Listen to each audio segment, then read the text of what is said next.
আল্লাহ রাব্বুল আলামিন বলেন, আলিফ লাম রা কিতাবুন আনজালনাহু ইলাইকা লিতুখরিজান নাসা মিনাল যুলুমাতি ইলান নূর।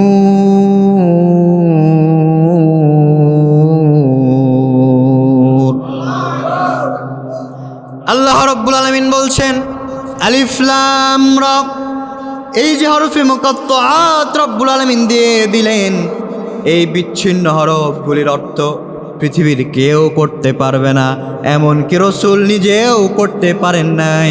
বলেন তো, ওই বিচ্ছিন্ন হরফগুলির অর্থ কেবলমাত্র জানেন কে?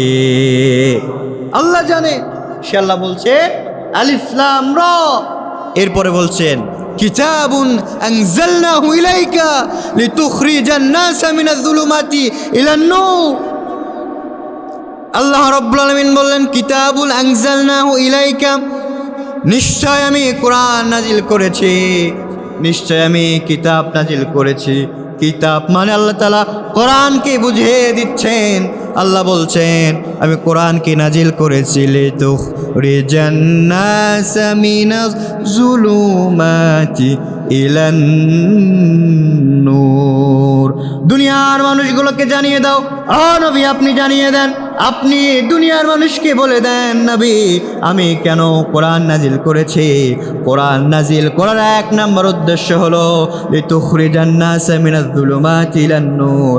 আমি আল্লাহ রাব্বুল আলামিন অন্ধকারে নিমজ্জিত থাকা মানুষগুলোকে, অন্ধকারে নিমজ্জিত থাকা মানুষগুলোকে আমি অন্ধকার থেকে টেনে টেনে বের করে আলোর দিকে নিয়ে আসার জন্য করে আমি কোরআনে কারীম নাজিল করে দিয়েছি।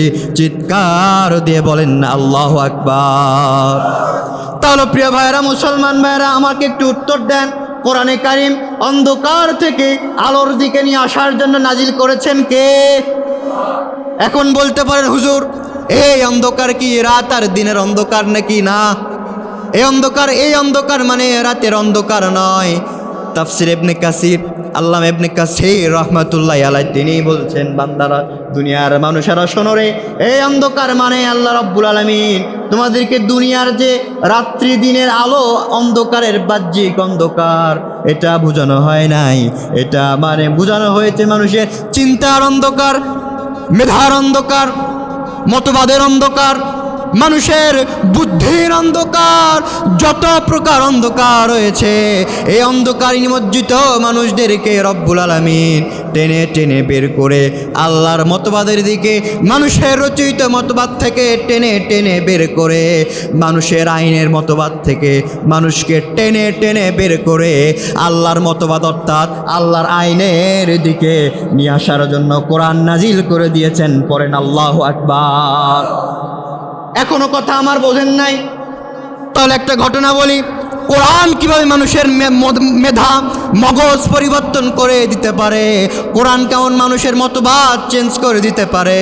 চলুন নবীর জামানায়, বিশ্ব নবীর জামানায়, রসুলের জামানায় যখন ওমর এখন ইসলাম গ্রহণ করেন নাই, হঠাৎ করে একদিন আবু জেহেল চিন্তা করলো, যে ব্যক্তি মুহাম্মাদের কাল্লা এনে দিতে পারবে তাকে আমি 100টি লাল উট উপহার দিব। এমন ঘোষণা শোনার পরে ওমর তখন ইসলাম গ্রহণ করেন নাই। ওমর এবার চিন্তা করছে, 100 লাল উট মিস করা যাবে না, 100 লাল উট গ্রহণ করতে হবে। ওমর এবার চ্যালেঞ্জটা গ্রহণ করে নিয়ে চলে যাচ্ছে বিশ্ব নবী রাহমাতাল লিল আলামিন, নবীকে হত্যা করার জন্য করে নবীর কাল্লা দ্বিখণ্ডিত করে ওই কাল্লাকে, ওই মাথাকে আবু জেহেলের সামনে নিয়ে আসার জন্য করে চলে যাচ্ছে ওমর। যেতে যেতে হঠাৎ করে পথের ভিতরে হঠাৎ করে একজন বলছে, ওমর তুমি যাচ্ছ কোথায়? ওমর বলতেছে, ভাই আমি যাচ্ছি মুহাম্মাদের কাল্লা নিয়ে আসার জন্য করে। এবার ওই লোক জিজ্ঞেস করছে, তুমি মুহাম্মাদের কাল্লা কেন নিবা? এবার ওই ওমরও বলতেছে, মুহাম্মদ কোরআন বলা শুরু করে দিয়েছে, মুহাম্মদ আমাদের বাপ দাদার মতবাদকে দূর করে দিয়া আল্লাহর মতবাদ দেওয়ার চেষ্টা করছে, আল্লাহর আইনের কথা বলছে, এই জন্য তাকে আর দুনিয়াতে বেঁচে রাখা যাবে না। তার মাথাটা আমি দ্বিখণ্ডিত করে আমাদের নেতা আবু জেহেলের হাতে আমি তুলে দিব। নাউজুবিল্লাহ বলবেন না? যখন বলল এই কারণে মুহাম্মাদকে আমি হত্যা করে ফেলবো, এবার ওই লোক বলছে ওমর তুমি মুহাম্মাদের দরবারে যাবা পরে, আগে তুমি তোমার বোনের ঘরে চলে যাও, বোনের ঘরে গিয়ে দেখো যে মুহাম্মাদকে কোরআন বলার কারণে, যে রসুলকে কোরআনের আইনের কথা বলার কারণে, ইসলামের কথা বলার কারণে তুমি হত্যা করার জন্য যাচ্ছ, ওই ইসলাম ধর্ম তো তোমার বোন ফাতিমাও গ্রহণ করে নিয়েছে। ওমর অবাক হয়ে গেল, আশ্চর্য ব্যাপার। আর দেরি করলেন না, চলে গেলেন ওমরের বোনের ঘরে গিয়ে দেখে ভেতর থেকে কেমন জানি কোরআনের আওয়াজ চলে আসতেছে, মধুর সুরে কোরআন তেলাওয়াত হচ্ছে। কোরআন যখন তেলাওয়াত হয় দরজা খুলে ভেতরে ঢুকে পড়লেন। ভেতরে যখন ভেতরে ঢুকে পড়ার পরে দেখতে পেলেন তার বোনের হাতে কোরআনে কারিমের কিছু অংশ, কোরআনে কারিম তেলাওয়াত করছে। এমন সময় বোনকে ধাক্কা মেরে জমিনের ভিতরে ফেলে দিলেন, ফেলে দিয়ে বোনকে রক্তাক্ত করে ফেললেন। মারতে মারতে বোনের গাল দিয়ে রক্ত বের হচ্ছে। এমন সময় বোন বলতেছে ভাইয়া তুমি কোন কারণে আমাকে মারো, কোন কারণে আমাকে আঘাত করো, তোমার কি একটু দয়া হয় না, তোমার কি একটু মায়া হয় না? তোমার শরীরে যে রক্ত বইছে ওই একই রক্ত তো আমি ফাতিমার শরীরেও বইছে, তোমার কি কোনো মায়া হয় না? আমাকে কেন তুমি আঘাত করছো, রক্তাক্ত করে ফেলে দিচ্ছ?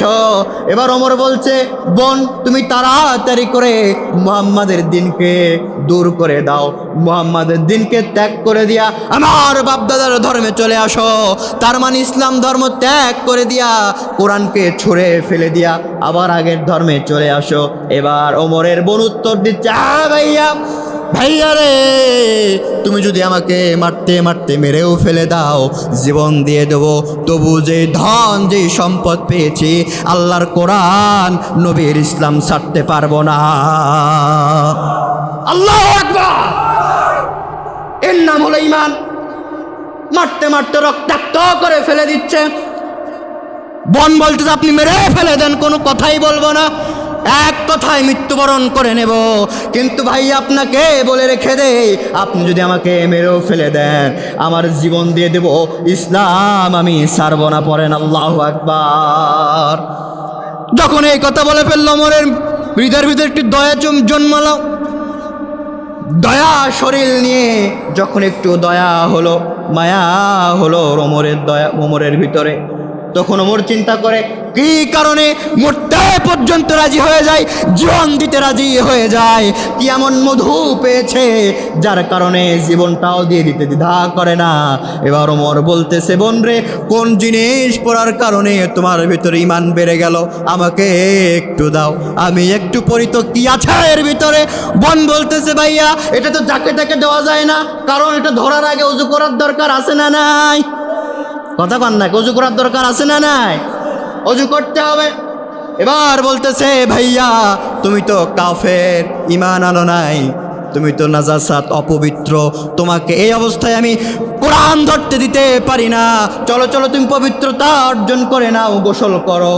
ওযু বানিয়ে নিল, গোসল করায় দিল। ওযু বানায় নেওয়ার পরে এবার যখন ওই কোরআনে কারিমের কিছু অংশ হাতে নিল, নেওয়ার পরে কোরআনে কারিমের দিকে চোখ বুলানোর সঙ্গে সঙ্গে ওমরের ভিতরে যিনি নূর দিয়ে দিলেন বলেন তো তিনি কে?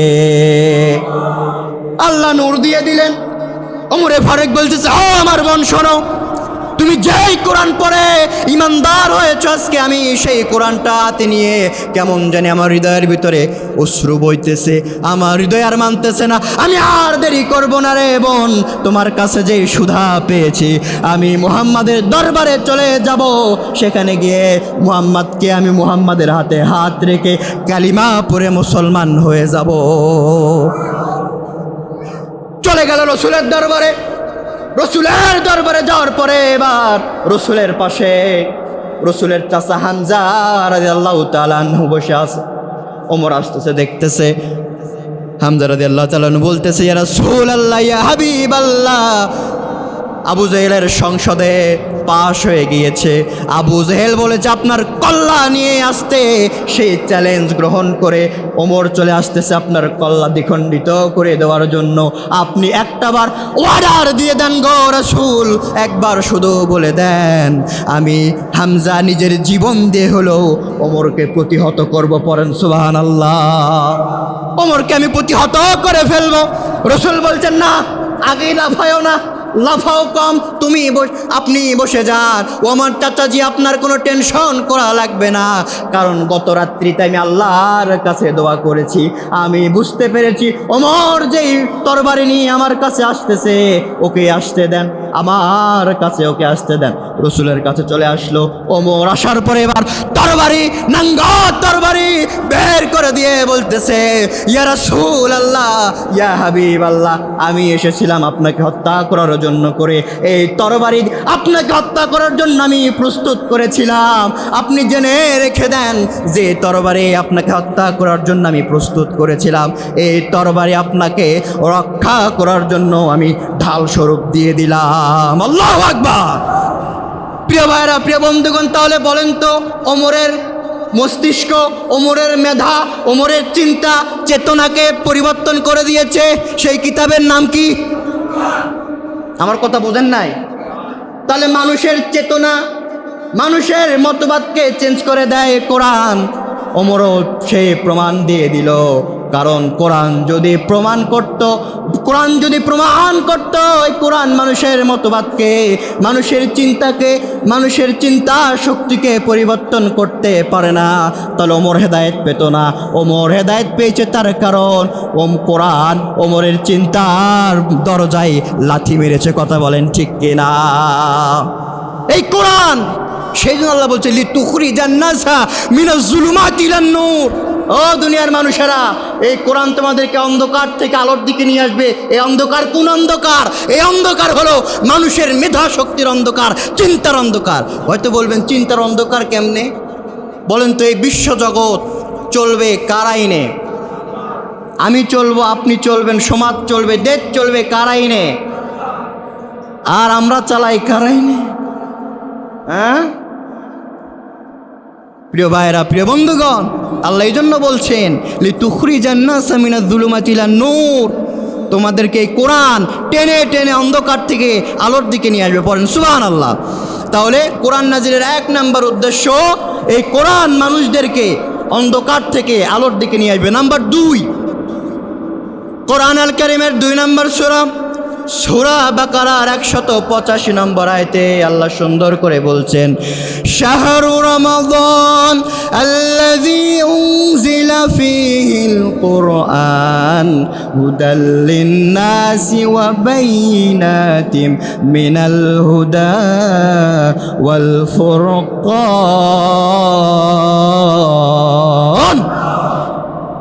কার কথা? আওয়াজ দিয়ে বলেন, কার কথা? দেখেন আল্লাহ কি বলছে। শাহরু রমাদান, এই কোরআন রমজান মাসে নাজিল করা হয়েছে। কেন রমজান মাসে নাজিল করা হলো? বাইয়িনাতিম মিনাল হুদা, এই কোরআন সত্য মিথ্যা পার্থক্য করার জন্য করে রব্বুল আলামিন কোরআনে কারীম নাজিল করে দিয়েছে। পড়েন সুবহানাল্লাহ। প্রিয় ভাইরা, প্রিয় বন্ধুগণ, কোরআন আপনাকে বলে দেবে কোনটা সত্য, কোনটা মিথ্যা, কোনটা হক, কোনটা বাতিল, এটা আপনাকে কোরআন বলে দেবে। এই জন্য আল্লাহ তাআলা বলছেন কোরআন নাজিলের 2 নম্বর উদ্দেশ্য হলো এই কোরআন তোমাদেরকে সত্য মিথ্যার পার্থক্য নির্ণয় করে দেবে। পড়েন সুবহানাল্লাহ। আমার প্রিয় ভাইরা, 3 নম্বর স্কিপ করে যাচ্ছি, সময় কম। 3 নম্বর উদ্দেশ্য রব্বুল আলামিন কোরআন আল কারীমের সূরা বানী ইসরাঈলের 82 নম্বর আয়াতে বলছেন, আল্লাহ রাব্বুল আলামিন বলেন ওয়া নুনাজ্জিলু মিনাল কুরআনি মা হুয়া শিফাআ ওয়া রাহমাতুল লিল মুমিনিন।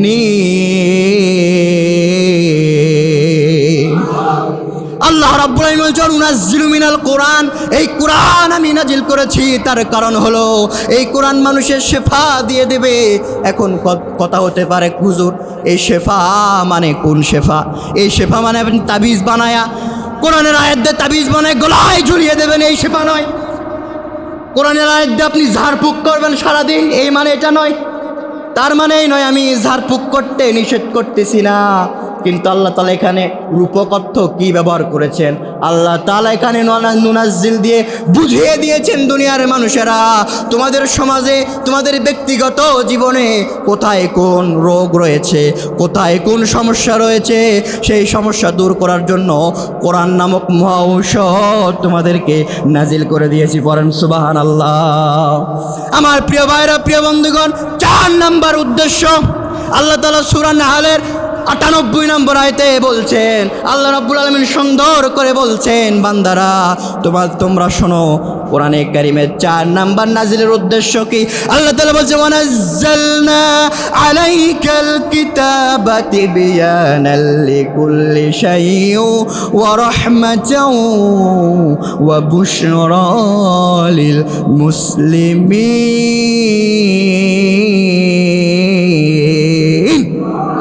আল্লাহ তাআলা বলছে, ওয়ানাজ্জালনা আলাইকাল কিতাব তিবয়ানাল লিকুল্লি শাই। ও দুনিয়ার মানুষেরা শোনো, কোরআন শুধুমাত্র তোমাদের বাড়ির যে শেলফ, যে তাক আছে, এখানে কাপড় দিয়ে মোড়ায়া রাখার জন্য আমি কোরআন পাঠাই নাই। কোরআন কেন পাঠিয়েছি তার 4 নাম্বার কারণ হলে ওয়াতিবিয়ানাল লিকুল্লি শাই, মানব জীবনের যখন যেটা যেখানে লাগবে সমস্ত সমস্যার সমাধান করার জন্য আমি কোরআনে কারীম নাজিল করেছি। চিৎকার করে বলেন আল্লাহু আকবার। তাহলে কোরআনে কারীমের 4 নাম্বার উদ্দেশ্য হলো এই কোরআন তিবয়ানাল লিকুল্লি শাই, যখন যা লাগবে, যে সমস্যা হবে, সেই সমস্যা সমাধান কোরআনে আছে না নাই? আসতে বলেন না, জোরে বলেন, আছে না নাই? আলাল বাতিল বাল নাকযিফু বিল হক, আরবিতে তামগুন মানে হলো মগজ। বলেন তো তামগুন মানে কি? আমার কথা বোঝেন নাই? তামগুন মানে কি? আপনার মাথায় যেটা আছে ওটার নাম কি? মগজ। আরবিতে এটাকে তামগুন বলে। আল্লাহ তাআলা বাল নাকযিফু বিল হক আলাল বাতিল ফায়াদমাগুহু, আল্লাহ তাআলা এখানে বলছেন বাল নাকযিফু বিল হক, আমি আল্লাহ হক দেই। হক মানে কোরআন, কারণ আল্লাহ তাআলা এক জায়গায় বলছেন হুয়াল্লাযী আরসালা রাসূলাহু বিল হুদা। আল্লাহ তাআলা এখানে হুদা মানে কোরআন বুঝিয়েছেন, আর হক দিনে হক মানে কোরআন। আল্লাহ তাআলা এখানে বলছেন বাল নাকযিফু বিল হক আলাল বাতিল, আমি এই হক তথা কোরআন নাজিল করেছি। কেন? যাতে করে কোরআন নাজিল হওয়ার পরে এই হক নামক কোরআন বাতিলের উপর আঘাত আনে, আর এমনভাবে আঘাত আনবে বাতিল চূর্ণ বিচূর্ণ হয়ে যাবে। চিৎকার করে বলেন আল্লাহু আকবার।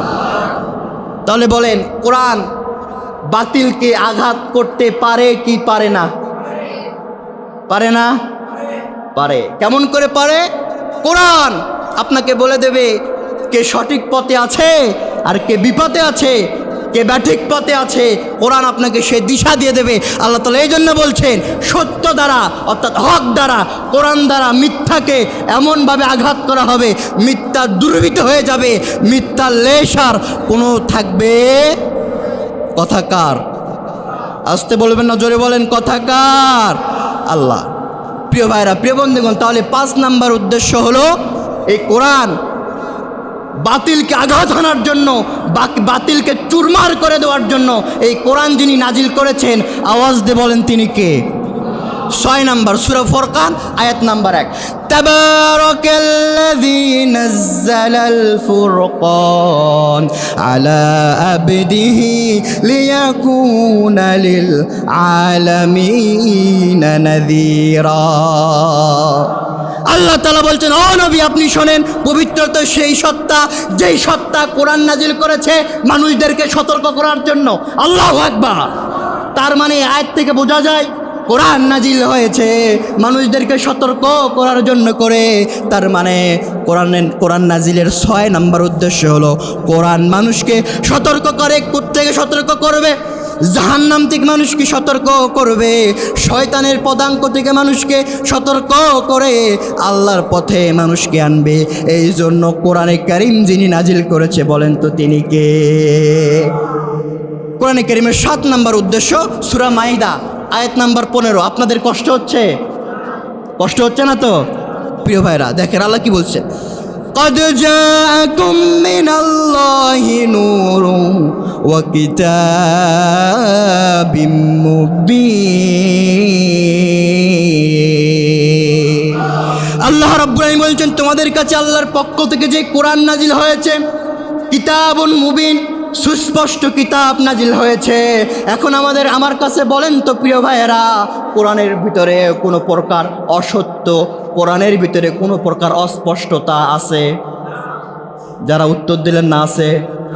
কোরআনের ভিতরে কোনো অস্পষ্ট নাই। আল্লাহ সেই কথা বলছেন, কোরআনের ভিতরে যেহেতু অস্পষ্টতা নাই, আমি আল্লাহ মুবিন সহকারে কোরআন নাজিল করে দিলাম।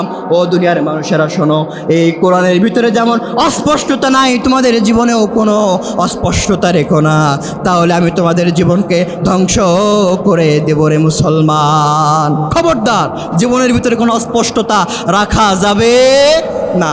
তার 8 নাম্বার কোরআনে কারীমের 8 নম্বর নাজিলের উদ্দেশ্য হলো সূরা তাহা আয়াত নাম্বার 1, 2, 3। আল্লাহ তাআলা বলছেন, তাহা মা আনজালনা আলাইকাল কুরআনা লিতাশকা।